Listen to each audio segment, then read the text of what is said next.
यः विमलानंद सरस्वती महाभागानां चरणारविन्दयोः साक्षात्काराः अद्य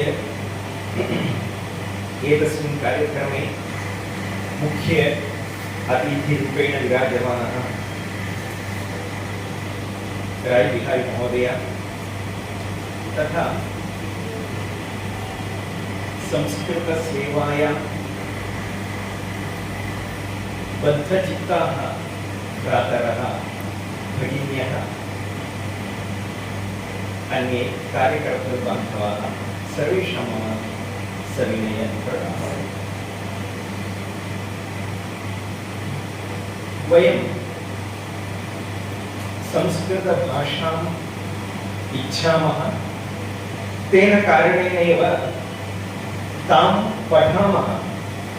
केवलं पठनं न पर्याप्तं, तां सुरसरस्वतीं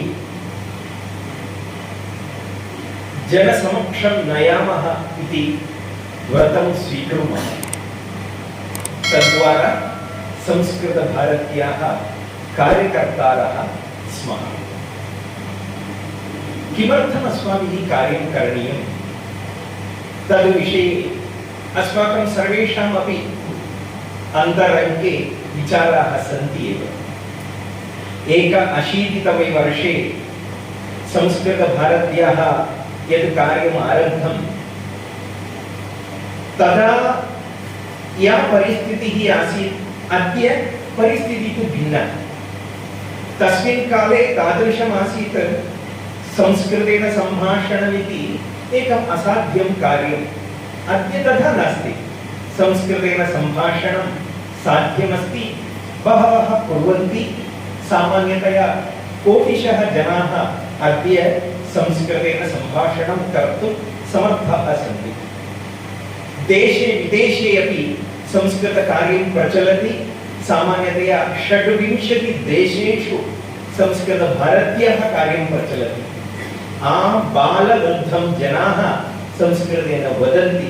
केचन ग्रामाः यत्र सर्वेपि संस्कृतेन सल्लापं कुर्वन्ति। परन्तु चित्रं परिवर्तमानमस्ति इति तु सत्यं। संस्कृतं पठितुं जनाः इच्छन्ति, तदपि सत्यं। परन्तु यथा आवश्यकं तथा जायमानमस्ति वा, तत् चिन्तनम् अस्माभिः करणीयं भवति। इदानीमपि संस्कृतम् इत्युक्ते अत्रापि केचन प्रश्नाः अपि तत् अनुबन्धरूपेण आगताः आसन्। संस्कृतम् इत्युक्ते किं? केवलम् एक विभागस्य, एक विशिष्टकार्यस्य केवलं भाषा, पूजापाठस्य भाषा, एवमेका धारणा समाजे अस्ति। वास्तविकता का? तत्तु दूरे अस्ति। एका वैज्ञानिकक्षेत्रे विद्यमानाः अत्र बहवः अद्य समायुक्ताः सन्ति। मुख्य अतिथिवर्यः अपि तथैव अस्ति। तथैव प्रौद्योगिक संस्थातः खडगपुरतः अपि देशाई महोदयः, रञ्जन महोदय एवं अपि केचन समागताः सन्ति। अधुना तादृश संस्थासु संस्कृत अध्ययनम् आरब्धमस्ति। भारतीय विज्ञानस्य विषये बहुधा चिन्तनं लोके जायमानमस्ति। इंडियन नॉलेज सिस्टम्स इति रूपेण भारतीय सर्वकारस्य नेतृत्वे विभिन्न प्रयासाः आरब्धाः सन्ति। संस्कृतं ज्ञानस्य भाषा अस्ति। तर्हि ज्ञानम् इत्युक्ते किं? तस्य प्रयोजनं किं? जीवने तस्य उपयोगः कः इति विषये अधिकं चिन्तनं, प्रयत्नः च आवश्यकः अस्ति। अस्मिन् मार्गे बहवः कार्यं कुर्वन्तः सन्ति। इतोपि बहु दूरम् अस्माभिः गन्तव्यमपि अस्ति। ज्ञानस्य भाषा संस्कृतमिति कथं वक्तुं शक्यते? किमर्थं वक्तव्यं? तद् चिन्तयामः तर्हि केवलम् एकम् अंशं विशिष्य अस्माभिः स्मरणीयं भवति। लोके संस्कृत विषये याः धारणाः सन्ति तासु धारणासु काः धारणाः दृढाः करणीयाः, के परिवर्तनीयाः, एतदपि कार्यकर्तृभिः अस्माभिः चिन्तनीयम्। यथा एकः विषयः पूर्वम् आगतः तथैव अन्येपि विषयाः सन्ति। संस्कृतमेक प्राचीना भाषा, प्राचीना अथवा प्राचीनतमा भाषा, प्राचीनतमा भाषा अद्य किमर्थं पठनीया एवमपि केचन वदन्ति। अन्ये केचन वदन्ति एतस्य देशे इदानीं पश्यतु बह्व्यः भाषाः सन्ति, तत्र पुनः एतादृशी पुरातनी भाषा किमर्थं व्यवहारपथे आनेतव्या एवमपि जनाः पृच्छन्ति, चर्चां कुर्वन्ति। अस्माभिः के विचाराः संस्कृतसम्बन्धी समाजे दृढीकरणीयाः तद्विषये चिन्तनं प्रयत्नः च आवश्यकः। तत्र बहुविधाः यत्नाः आवश्यकाः सन्ति। आगामिकाले संस्कृतभारती एवमेव केचन विषयाः अग्रे चिन्तिताः सन्ति। एकमस्ति आगामी नवंबर मासे अखिल भारतीय अधिवेशनम्। अखिल भारतीय अधिवेशनं तु प्रतिवर्षम् अथवा प्रतिवर्षं लघुरूपेण चलति, 3 वर्षेषु किञ्चित् वैभवरूपेण चलति। गते सम्मेलने आसीत् वदतु संस्कृतं जयतु संस्कृतं विश्वपोषकम्। संस्कृतं तादृशमस्ति समग्रविश्वस्य पोषणं कर्तुं समर्था भाषा। कथं पोषणं कर्तुं समर्था अस्ति? पोषणस्य मार्गाः भिन्नाः सन्ति। विचारदृष्ट्या पोषणं कथं विचारदृष्ट्या पोषणं करणीयम्? अद्य कोरोना कारणेन अपि विश्वे सर्वत्र मानसिकमौढ्यम् अस्ति। बहवः तथा खिन्नाः सन्ति, कारणं न जानन्ति, परन्तु खिन्नता तु अस्ति।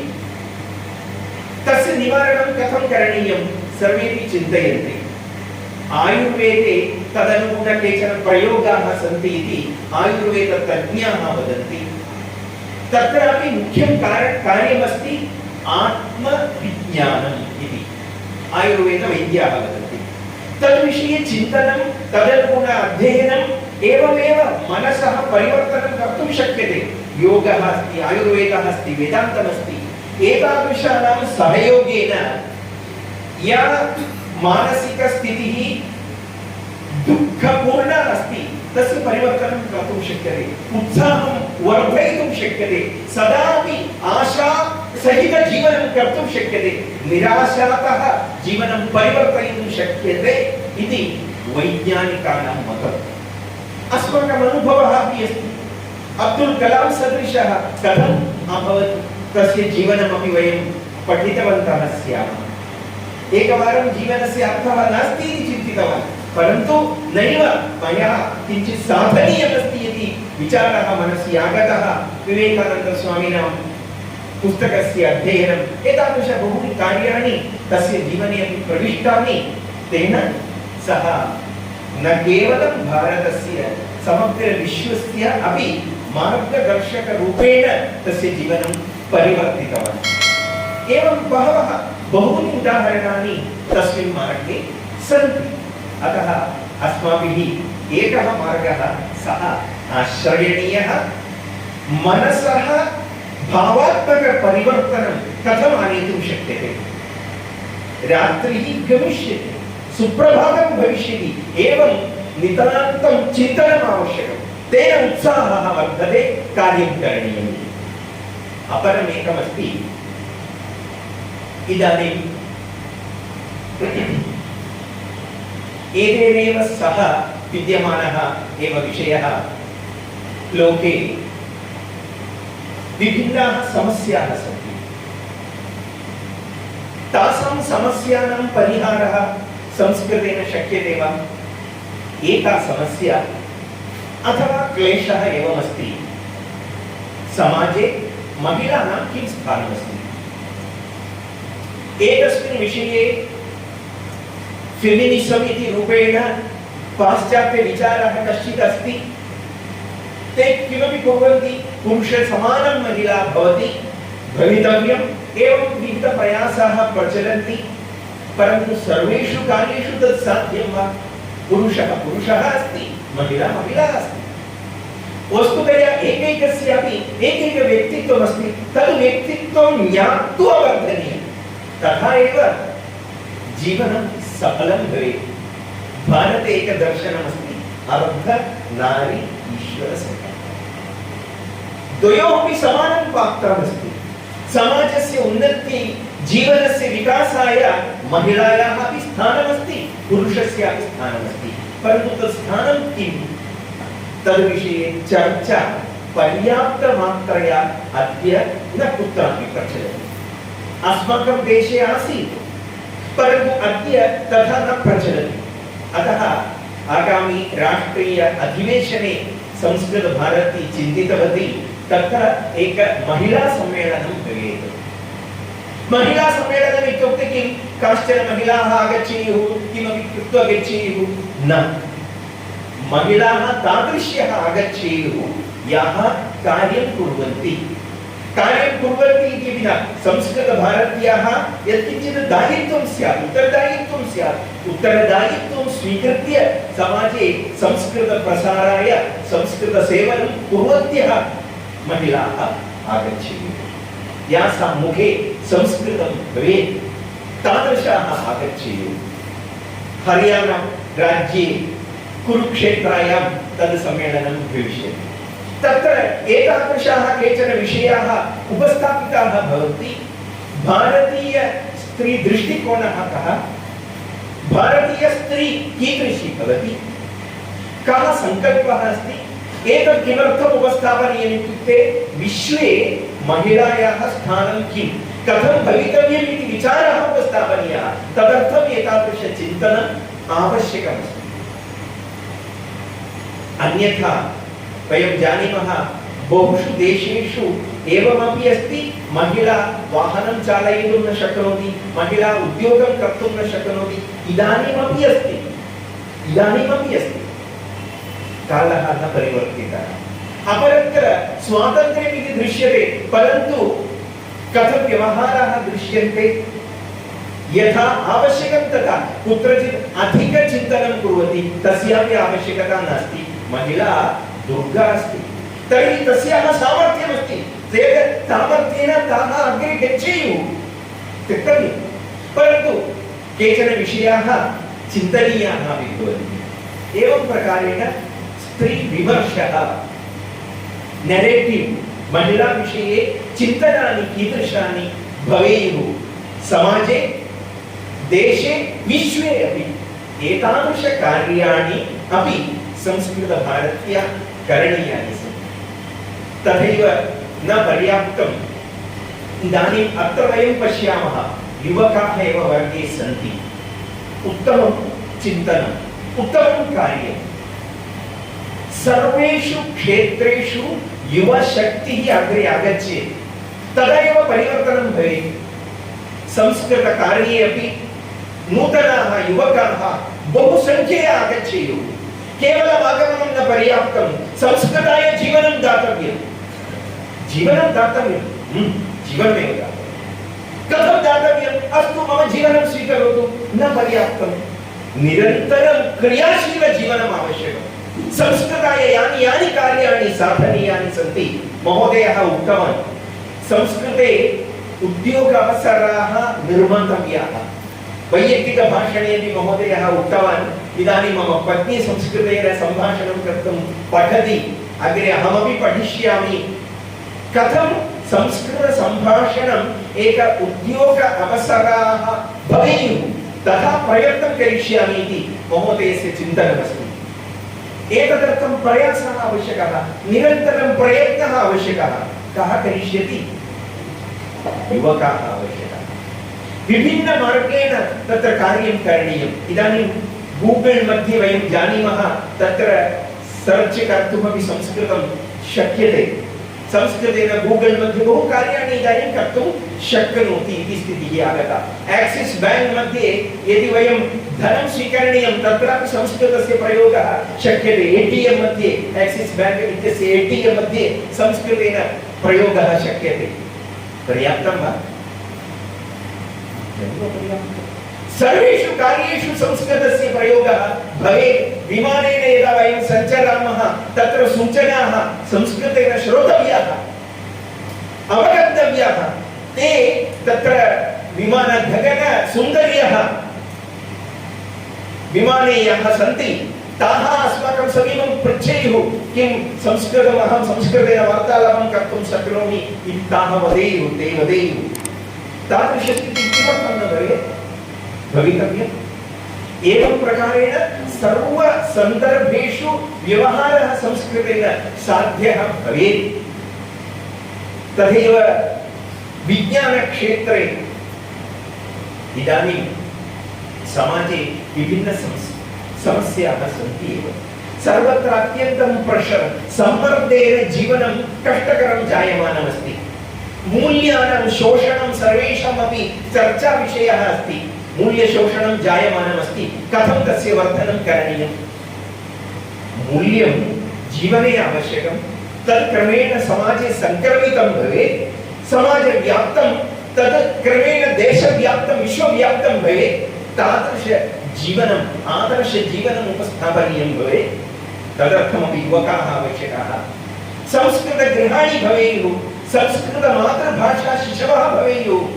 बालाः शिशवः, बालाः अपि न, शिशवः संस्कृतेन क्रीडेयुः। आवश्यकं। किमर्थं न? संस्कृतं तदा एव मातृभाषा इति रूपं पूर्णतया प्राप्नोति। इदानीं वयं जानीमः विभिन्नसन्दर्भेषु यदा आरोग्यसन्दर्भे एक नूतनचिन्तनं सर्वकारकेन्द्रे सर्वकारद्वारा आगतमासीत्, चरकप्रतिज्ञा। भवन्तः अपि पठितवन्तः स्युः। तत्र दीर्घकालतः एका रीतिः प्रचलति स्म, तत्र किञ्चित् परिवर्तनं करणीयं। चरक नाम योजयित्वा एका प्रतिज्ञा। विरोधः उत्पन्नः। किमर्थं? कीदृशं विरोधस्य सीमा एतादृशी आसीत्। केचन लिखितवन्तः पत्रिकासु, एवं कुर्वन्ति चेत् भारतं विश्वे ये आरोग्य संस्थाः सन्ति, मेडिकल फील्ड मध्ये भारतम् उपहासपात्रं भवेत्।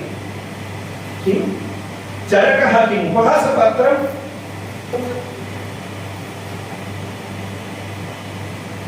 तेषाम् एव शिक्षण विधौ इतिहासे हिस्टरी ऑफ मेडिसिन इत्यत्र सुश्रुतस्य विषये उल्लेखः अस्ति।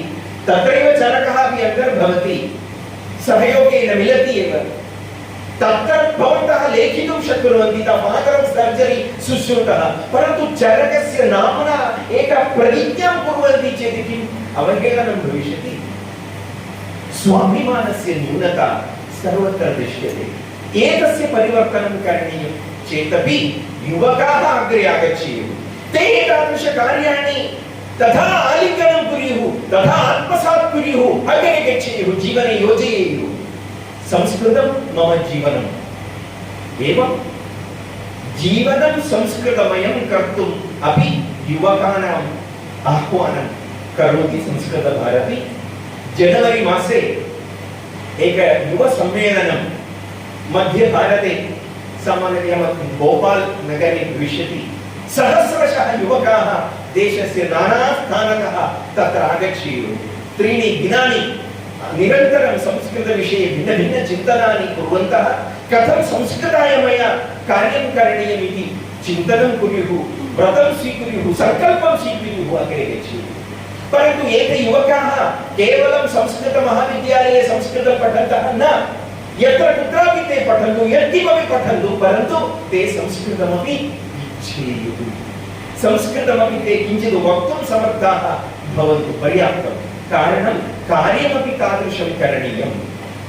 यदा अत्र देशाई महोदयः अस्ति, यदा बङ्गप्रान्ते संस्कृतभारत्याः कार्य आरम्भः जातः, तस्मिन् समये अपि महोदयः तत्र आसीत्। तत्र किञ्चित् सम्भाषणं स्वयं करोति स्म, सम्भाषणशिबिरम् IIT मध्ये आयोजयति स्म।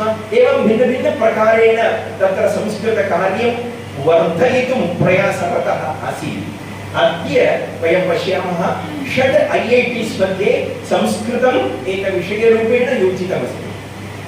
तत्र अध्यापकानां नियुक्तिः संस्कृतशिक्षकाणां नियुक्तिः जायमाना अस्ति तत्र बहुविधकार्याणि करणीयानि इदानीं सर्वे विज्ञानम् इत्युक्ते वदन्ति पाश्चात्य केमिस्ट्री फिजिक्स बायोलॉजी भवतु नाम केमिस्ट्री कुतः आगतं रसायनशास्त्रमस्ति तत्र विषयः स एव अस्ति रसायनं रसं मेर्कुरी तत्सम्बन्धचिन्तनं मूलतः क्रमेण सर्वेषामपि रसायनानां चिन्तनानि सन्ति रसवैशेषिकं रसार्णवं रसतत्त्वबोधिनी इत्यादयः बहवः ग्रन्थाः उपलब्धाः सन्ति केमिस्ट्री इत्यस्मिन् विषये लिखितमस्ति संस्कृतभाषायां तत्र किं लिखितमस्ति न कोऽपि जानाति पुस्तकम् उपलब्धमस्ति तत् स्वीकृत्य अध्ययनं कृत्वा शोधः करणीयः यस्मिन् स्थाने भारतीय विज्ञानस्य प्रवाहः स्थगितः अस्ति ततः तस्य बन्धनं निर्मार्ज्य बन्धनस्य नाशनं कृत्वा अग्रे सः प्रवाहः कारणीयः तद् दायित्वमपि अस्मादृशानां युवकानां वर्तते एवमेव भौतिकशास्त्रे भवतु जीवशास्त्रे वा भवतु तत्र वनस्पतिशास्त्रे भवतु अथवा महोदयस्य शास्त्रमस्ति मृगविज्ञानं तत्रापि विभिन्न गजस्य अश्वस्य एवं एकैक जीविनः अपि शास्त्राणि सन्ति हस्ति आयुर्वेदः गजशास्त्रम् आयुर्वेदविषयः केवलं गजानां विषये अश्व आयुर्वेदः अपि अस्ति अश्वस्य विषये केवलम् आयुर्वेदः अस्ति अश्वः अपि गजः अपि नानाविध मृगाः अपि समाजे अथवा अस्मिन् समूहे एव प्रपञ्चे एव जीवन्तः सन्ति सर्वेषां विषये चिन्तनम् आवश्यकमस्ति तेषामपि दुःखनिवारणं करणीयं तेषामपि प्रगतिः आवश्यकी सस्यानामपि आवश्यकं मृगाणामपि आवश्यकं पक्षिणामपि आवश्यकं मनुष्यत्वु आवश्यकमेव एतत् सर्वं साधनीयं तर्हि तादृश विविध शास्त्रेषु निष्णाताः प्रयत्नरताः युवकाः आवश्यकाः उद्योगं चिन्तयन्तः केवलं न उद्योगः तु भविष्यति जन्म भवति चेत् मरणपर्यन्तं सुखेन जीवनमपि भविष्यति चिन्ता करणीया नास्ति परन्तु प्रतिक्षणं जीवनीयं प्रयत्नः करणीयः तद् युवकाः कर्तुं शक्नुवन्ति एवं प्रत्येकशास्त्रं तत्तु भौतिकशास्त्रं भवतु आध्यात्मिकशास्त्रं भवतु आध्यात्मिकशास्त्रमपि महत्त्वम् एतस्मिन् आध्यात्मिकपरिसरे वयं गतदिनानि मिलितवन्तः संस्कृतभाषायाः विभिन्नमुखानां चिन्तनं कृतवन्तः अत्र अनुभवकथने उक्तं भित्तिमुद्दिश्य पाठनमपि कृतवन्तः करणीयं सर्वत्र संस्कृतं प्रसारणीयं चेत् सर्वैः सह संस्कृतेन संवादः करणीयः चेत् एतत् सर्वम् अभ्यसनीयं तदा अस्माकं कौशलं वर्धते कुशलता अधिकं सुदृढा भविष्यति एवं प्रकारेण कुशलतां सम्पाद्य वयम् इतः गच्छामः स्वस्य क्षेत्रम् अहं मम जीवनं संस्कृतमयं कुर्यामि प्रथमम् अहं मम गृहं संस्कृतगृहं करिष्यामि अहं मम गृहं परितः ये सन्ति तेषु संस्कृतस्य सुगन्धं प्रसारयिष्यामि एवं प्रकारेण लघु लघु कल्पनाः लघु लघु सङ्कल्पाः अस्माभिः स्वीकरणीयाः स्वीकृताः अपि स्युः तेषां सङ्कल्पानां तेषां निर्णयानां प्रतिज्ञानां पूर्णतायै वयं निरन्तरं यत्नं कुर्मः एतावत् केवलं स्मारयित्वा भवतां सर्वेषामपि शुभकामनाः अपि उक्त्वा विरमामि वदामः संस्कृतं जयतु भारतम्।